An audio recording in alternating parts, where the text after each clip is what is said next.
The initial inspiration from the Thao baskets came from the street market.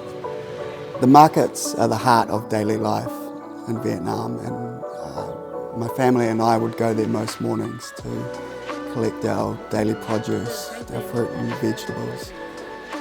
It was here where I noticed that the baskets that the fruit and vegetables were being sold in were made of plastic, where traditionally they would normally be made from bamboo.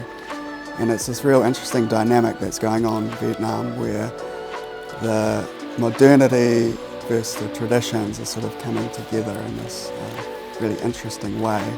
And I really wanted to encapsulate this within the product.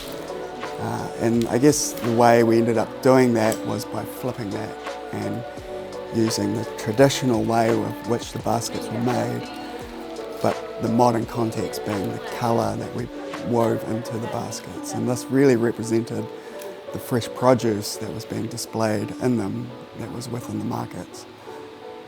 So I think bringing these two elements together made this really sort of vibrant, impactful piece.